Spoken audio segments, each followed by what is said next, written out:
প্রশ্ন নাম্বার 98, মুসলিম শাসকদেরকে উপদেশ দেওয়ার নিয়ম নীতি কেমন হবে?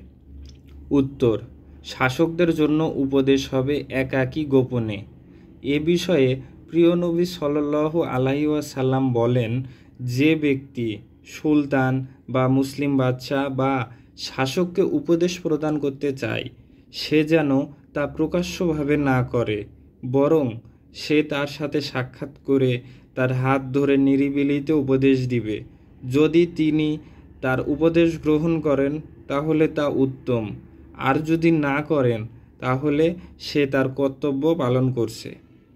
উত্তরের 26 নম্বর ব্যাখ্যাটি হলো, আস-সুন্নাহ ইবনে আবিস আসিম, হাদিস নাম্বার 1096, মুসনাদে আহমদ, আল্লামা আলবানী ও ইবনে বাস সহিহ বলেছেন। শাইখ মুকবিল ইবনে হাদি আল ওয়াদিই জয়ীব বলেছেন।